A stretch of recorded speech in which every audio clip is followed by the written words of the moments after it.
This is here in Spring Branch, Texas, off Cypress Gardens and Lake Park.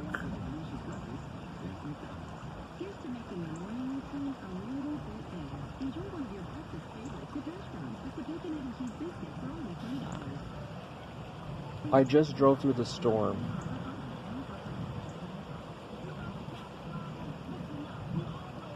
My body's a little tense of what I went through a while ago.